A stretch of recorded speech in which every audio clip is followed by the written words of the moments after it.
we obviously know that the Buccaneers won the Super Bowl. And to me, one of the coolest things was watching them on the boat parade.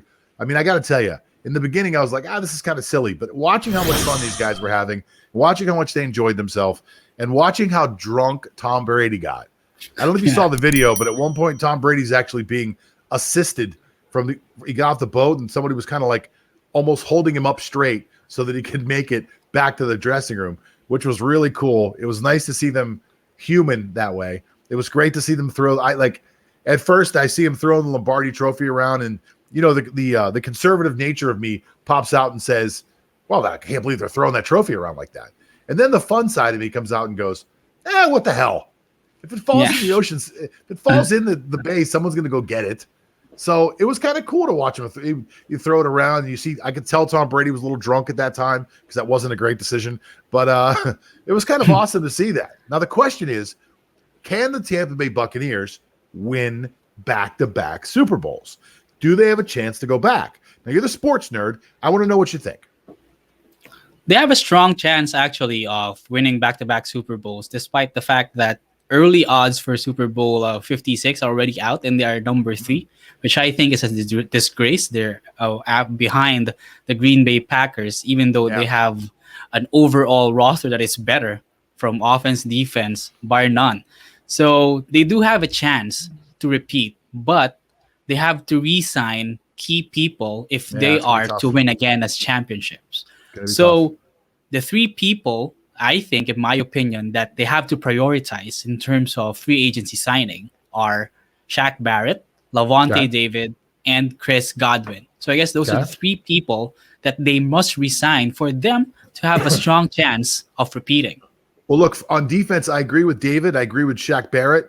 On offense, Godwin is good, but they were saying that he's going to be wanting somewhere in the $15 to $20 million range. You still have to sign Gronkowski, who just this past year, I believe, got paid $9 million, and this year would have to come back probably thinking he deserves something near that, which he doesn't. He did not have a great regular season. He was decent.